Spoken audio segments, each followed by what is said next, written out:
ماہ رمضان کا مہینہ ظہور میں آیا، 1 رمضان سے لے کر کے 10 رمضان تک مولا کریم نے اپنی رحمتوں کی دریا ہم سب کے لیے بہا دی، کریمی کی سخاوت بھرا دریا اپنے بندوں کے لیے بہا دیا ہے۔ 1 رمضان سے لے کر کے 10 رمضان تک اللہ رب العزت کا جو کرم ہے وہ ہم سب کے اوپر رحمتی اور کریمی اور رحمتوں کی بارش جو ہمارے اور آپ کے اوپر ہوئی ہے۔ جب ہم اور آپ اس رحمتی اور کریمی کے اس سمندر میں غوطہ زن ہو کر کے جب ہم اپنی گناہوں سے پاک ہو جائیں گے تو پھر اللہ رب العزت 10 رمضان سے لے کر کے 20 رمضان تک مغفرت کا عشرہ ہمیں عطا فرمائے۔ یہ زندگی ہماری لیے اب جو ہمارے گناہ تھے، جو ہماری خطائیں تھیں، اللہ نے اپنی رحمتی اور کریمی کی فیض انہیں معاف فرما دیا، اور اب اللہ رب العزت کا حکم جاری ہو گیا کہ اب آجا میری بخشش اور میری مغفرت کی طرف، میں تیرے گناہوں کو، میں تیری خطاؤں کو، میں تیری بخششوں کو اپنے رحمتی اور کریمی کے صدقے میں معاف کروں۔ 10 سے لے کر 20 تک عشرہ مغفرت، اور جو لاسٹ کا عشرہ ہے 20 سے لے کر 30 تک جہنم سے آزادی کا، یعنی تیرے گناہ میں نے معاف کر دیے، تجھے بخشش کا فرمانہ دے دیا، اور اب تجھے جہنم سے آزاد کرنے والا، جہنم سے آزاد کرنے والا ہوں۔ آپ نے صرف مہینوں کے فضائل سنے ہوں گے، شعبان کا مہینہ ایسا ہے، رجب کا مہینہ ایسا ہے، محرم کا مہینہ ایسا ہے، روزہ رکھو تو اتنا ثواب ملے گا، قرآن پڑھو تو اتنا ثواب ملے گا، لیکن رمضان میں اللہ نے اپنی بے کہا رحیمی اور کریمی کی دریا بہا دیے کہ آپ کو اللہ تعالیٰ ہر ممکن اور ہر ایک اللہ رب العزت بہانہ تلاش کرتا ہے کہ آپ کی بخشش ہو جائے، آپ کی مغفرت ہو جائے، آپ اللہ رب العزت کے نزدیک کے محبوب ترین بندوں میں آپ کا شمار ہو جائے۔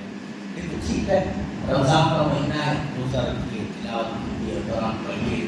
تراویح پڑھیے، فرضیات ادا کیجیے، آپ کو ثواب دے جائے گا، لیکن اللہ نے جو کی کوالٹی بنائی ہے اس پہ آپ غور کریں، اس پہ آپ اپنے لمحے فکریہ کو لے جائیں،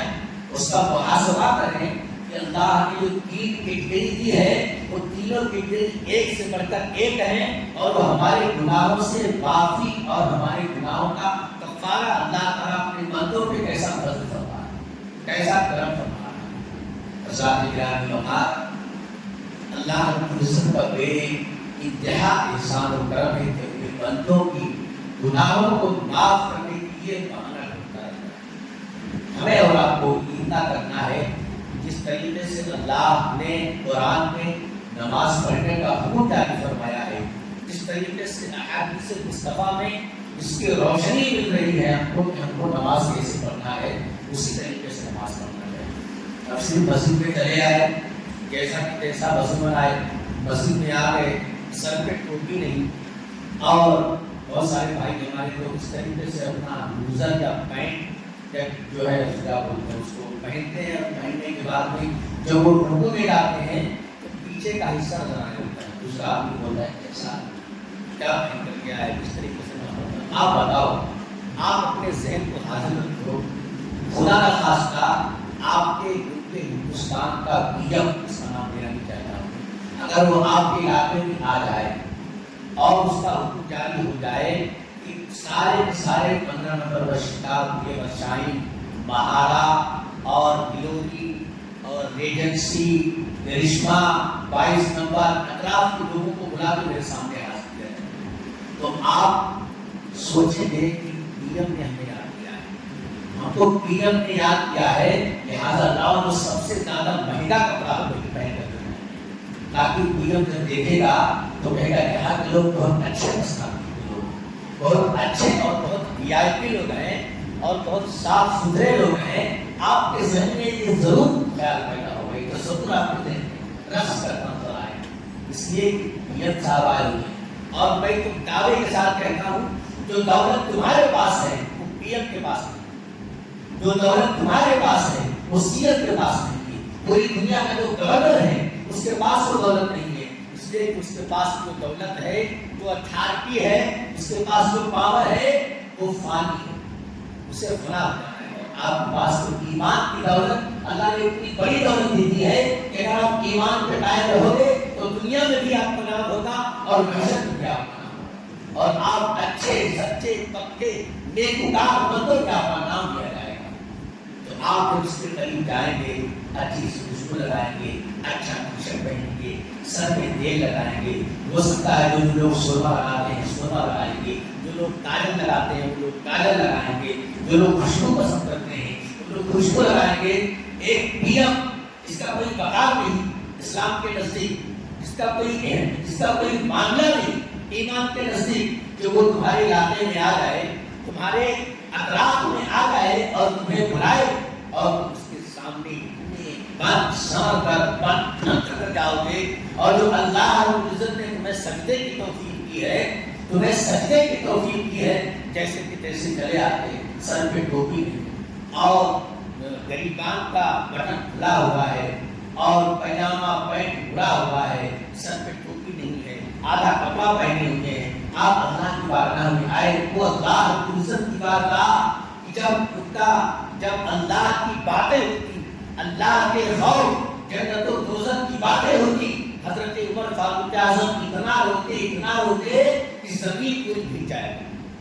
حضرت سیدنا صدیق اکبر کے پاؤں میں لرزہ طاری ہو جاتا تھا، خوف تمہارے کانپنے لگتے تھے۔ وہ صحابہ اللہ اکبر کبیرہ کہ اگر ہزاروں کروڑوں غوث اگر چاہیں کہ ہم ایک صحابی کا مقابلہ کر لیں تو نہیں کر سکتے، ہزاروں لاکھوں کروڑوں خواجہ غریب نواز اگر چاہیں کہ ایک صحابی کے مقام کو پا جائیں تو مقام کو نہیں پا سکتے۔ وہ صحابی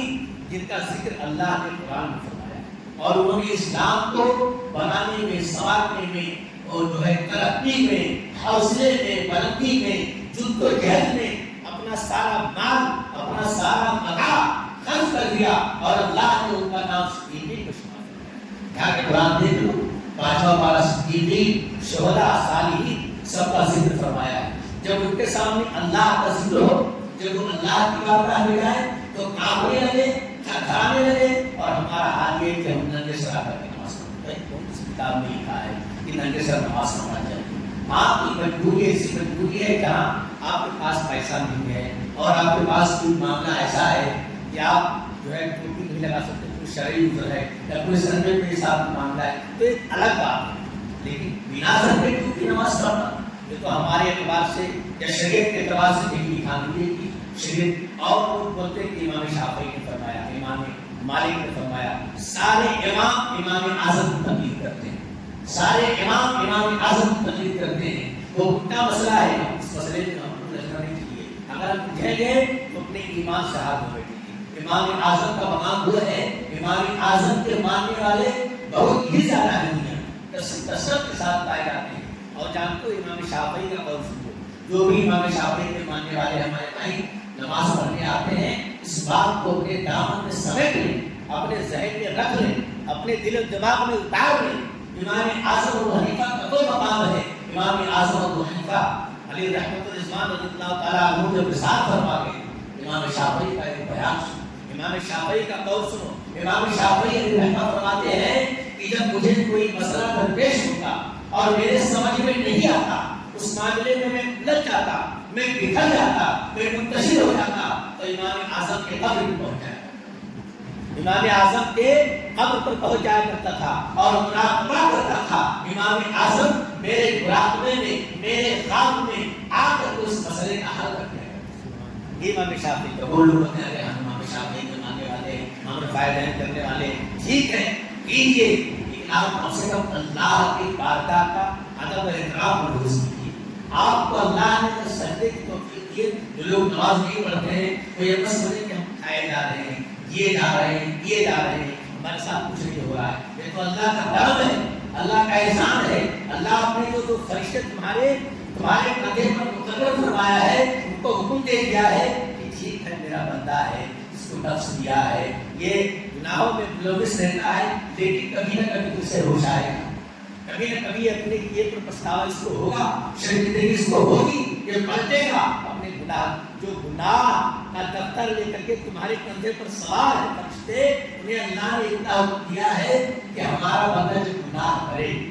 لغزش کرے، خطا کرے، کوئی گناہ میں ڈوب جائے تو فوراً قلم نہ چلا، اس لیے کہ میرا بندہ ہے، میں بڑا رحیم ہوں، بڑا کریم ہوں، بڑا ستار ہوں، بڑا غفار ہوں، میں نے اپنے بندے کو اپنے ہاتھوں سے بنایا ہے، سنوارا ہے، سجایا ہے، دنیا میں بھیجا ہے، دنیا میں گیا ہے، دنیا کی لذتوں میں جو ہے پھنسا ہوا ہے، دنیا کی آرام آسائش میں گھرا ہوا ہے، اسے احساس نہیں ہے، ہو سکتا ہے اسے 24 گھنٹے کے اندر احساس ہو جائے اور اپنے گناہوں کی طرف پلٹ کر آ رکھے اور میری بارگاہ میں توبہ کرے۔ اللہ اس فرشتے کو روک رکھا ہے، یہ روک رکھا ہے، اگر آپ کوئی جرم کریں گے یہاں سے فون جائے گا کاشمیرہ چوکی میں یا کلکٹر چوکی میں، آنے فال میں پولیس آئے گی اور آپ کو لاکھ کر لے کر جائے گی اور آپ کو دھارا قائم کر دے گی، آپ کی زبان مشکل ہو جائے گی، آپ پھٹیں گے نہیں، آپ جیل کے سلاخوں میں چلے جائیں گے، لیکن اللہ کا کرم دیکھو، اس کا رحم دیکھو، تم نے بہت بڑا جرم کر لیا، تم نے زنا کر لیا، تم نے جھوٹ بول دیا، اپنے بھائی کا قتل کر دیا، اپنے ماں اور بہن پر غلط نگاہ ڈالی تم نے، لیکن اللہ فرماتا ہے کیا میرے فرشتہ قلم اٹھا کر لکھنے کے لیے تیار ہے، قلم کاغذ پر رکھ دیا ہے، لیکن اللہ کا حکم ہے رک جا میرا بندہ ہے، میں بڑا رحیم ہوں، بڑا کریم ہوں، بڑا ستار ہوں، بڑا غفار ہوں، تو سکتا ہے گناہوں سے پلٹے میری بارگاہ میں آئے اور میری بارگاہ میں توبہ کرے۔ کتنا بڑا کریم ہے، کتنا بڑا ستار ہے، آپ نے گریبان میں اٹھا کر کے ہاتھوں میں ڈالی، لیکن جیسے آپ نے ارادہ کیا کہ آج امام صاحب کو دارالحکومت پٹھان کے مطابق کچھ زکوٰۃ یا خیرات یا صدقات دینا ہے یا قاری شریف صاحب قاضی سے ملاقات کرنا ہے اور ان سے مل کر کے کچھ بات کرنا ہے، بھائی تعلیم کے معاملے میں کچھ بات کرنی ہے، تعمیر کے معاملے میں کچھ بات کرنی ہے، آپ گھر سے نکلے، آپ بھولے، لیکن اللہ اس کو بھولا نہیں، اللہ اس کو بھولا نہیں، اللہ نے کہا ہے میرے فرشتے لکھ دے، میرے بندے نے خیال کیا ہے، تصور کیا ہے، دل میں بٹھایا ہے، تو بس میرا بندہ نے کہہ دیا اور میں نے قبول کر لیا، میں نے قبول کر لیا، تو دیکھو اللہ کتنا بڑا رحیم ہے، کتنا بڑا کریم ہے۔ آپ مسجد میں آئیں، باادب آئیں اور آپ کوشش کریں آج میرے ساتھ آپ ایک کمپرومائز کر لیں، جب بھی آپ مسجد میں آئیں، کسی بھی نماز میں آئیں، تو جب آپ اپنا داخلہ مسجد کے اندر رکھیں تو آپ پڑھیں گے بسم اللہ الرحمن الرحیم، میرے ساتھ پڑھیں بسم اللہ الرحمن الرحیم، اللہم افتح لی ابواب رحمتی، اے اللہ تو میرے اوپر اپنے رحم کے دروازے کھول، اے اللہ میں تیری بارگاہ میں آیا ہوں، میری گناہوں کو معاف فرما دے، میرے لیے رحمت کا دروازہ کھول دے، اور فوراً آپ پڑھ لیں نویت سنت الاعتکاف، نویت سنت الاعتکاف، یعنی اعتکاف نیت سے مسجد میں جانا، خدا خواستہ آپ سے کوئی غلطی ہو گئی، آپ کے زبان سے کوئی کلمات باہر نکل گئے، تو اللہ تعالیٰ اس نیت اعتکاف کے سلسلے میں آپ کا جو ہے معاملہ گناہوں میں شمار کر آج چھوٹی چھوٹی باتیں آپ دھیان رکھیں گے، آپ کو چھوٹی لگتی ہیں مگر بہت کام کی چیزیں ہیں، بہت بڑی چیزیں ہیں، اور کسی نیکی کو حقیر نہیں سمجھنا چاہیے، یہ چھوٹی نیکی ہے۔ آپ مسجد میں آئے، آپ نے سبحان اللہ کہا، سین با آ الف نون الف لام ہا، اب آپ کیلکولیشن کر لو، ایک الفاظ پر ایک حرف پر 70 نیکی، آپ نے کہا سبحان اللہ، ایک سیکنڈ بھی لگا اور آپ کو بہت ساری نیکی ملی۔ یہی نیکیاں جب میدان محشر میں توڑی آئیں گی تو آپ سینہ پیٹیں گے، سر پیٹیں گے، یا اللہ میری نیکی کم ہو گئی، اگر میرے پاس سبحان اللہ کہا ہوتا، الحمدللہ کہا ہوتا، یا رسول اللہ کہا ہوتا، اللہ کے اسم پاک کو یا عزیز یا رحمان یا رحیم یا کریم کہا ہوتا، تو آج جو ہم پریشان ہیں، جو ٹگر نیکی کے لیے پریشان ہیں، ماں کے پاس جا رہے ہیں، ماں بڑھا دے رہی ہے، باپ کے پاس جا رہے ہیں، اے باپ میں تیری پوری پکڑ کے چلنا سیکھا تھا، تیری آغوش میں پلا تھا، تو نے مجھے پڑھایا تھا، سکھایا تھا، اے میرے باپ، اے میرے شفقتی باپ، آج میرا نیکی کم ہو گیا ہے، مجھے نیکی سے باپ بول کر چال کر، کون سا نیکی، کون سا تیرا باپ، کسی کا گھسا کے حال نہیں ہوگا، سب پریشان ہوں گے، اہل معیشت پریشان ہوں گے، وہی آپ کی نیکی جب کمی رہے گی، آپ بھٹکو گے، تڑپو گے، بے قرار رہو گے، پریشان رہو گے، کوئی کائدے چھوڑ کے آئے ہیں، لیکن زیادہ سے زیادہ ہو سکتے میرے بھائی، نیکیاں اختیار کرو اور سنتیں چھوڑا مت کرو خدا کے واسطے۔ بہت سارے ہمارے بھائی سنتیں چھوڑ کے بھاگ جاتے ہیں، جس نے سنت چھوڑا اس کی فرض بارگاہ مولا میں قبول نہیں. اس لیے اللہ اپنے فرض کو معاف کر سکتا ہے لیکن اپنے رسول کی سنت کو اگر چھوڑو گے تو اللہ کبھی معاف نہیں کرے گا. اتنا دھیان رکھنا. دیکھو بہت سارے لوگ بولتے ہیں ارے کسی کو برا مت دو, کسی کو ایسا مت دو. ٹھیک ہے, نہیں کہنا چاہیے حالات بہتر نہیں ہے, ایسے حالات نہیں ہے. ملت کی بات کرنی چاہیے, اتفاق کی بات. لیکن جہاں جہاں جن لوگوں نے میرے رسول کو گالی دی ہے, گستاخی کی ہے, میرے سرکار کی شان میں نازیبا کلمات اپنے زبان سے نہ کیے ہیں, اللہ نے کچھ چھوڑا. یہاں تک کہ حرامی کہہ دیا ہے اور یہاں تک کہہ دیا ہے تو تباہ ہو جائے گا, تو مر جائے گا, کٹ جائے گا, سڑ جائے گا, دنیا سے چلا جائے گا. اللہ نے کچھ چھوڑا. اللہ اپنا معاملہ سمجھ آئے گا. اگر اللہ کے رسول کا معاملہ آیا تو اللہ چھوڑے گا. لہٰذا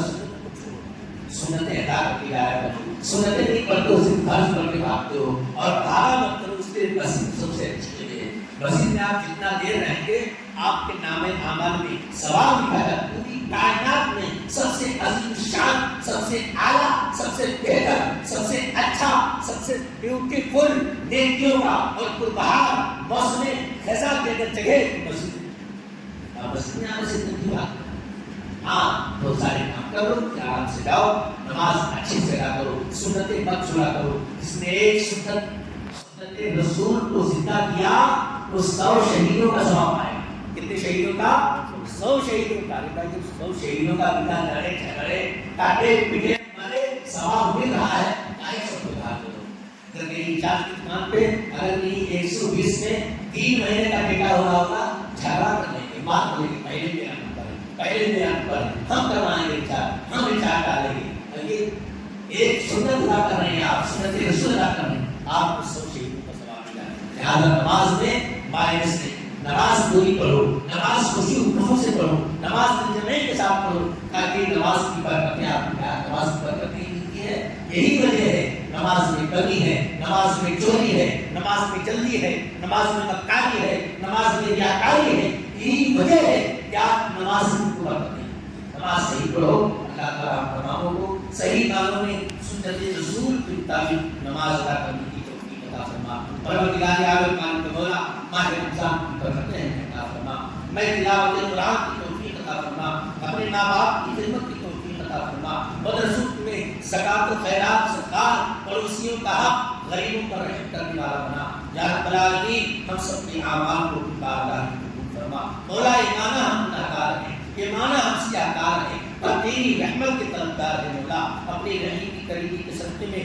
ہم گناہگار کی گناہوں کو معاف فرما, ہم خطاکار کی خطاؤں کو معاف فرما. فضل فرما, رحم فرما, کرم فرما. ان اللہ و ملائکتہ یصلون علی النبی یا ایھا الذین آمنوا صلوا علیہ وسلموا تسلیما. اللهم صل على سيدنا محمد وعلى آل محمد صلى الله عليه وسلم. سبحان ربك رب العزة عما يصفون وسلام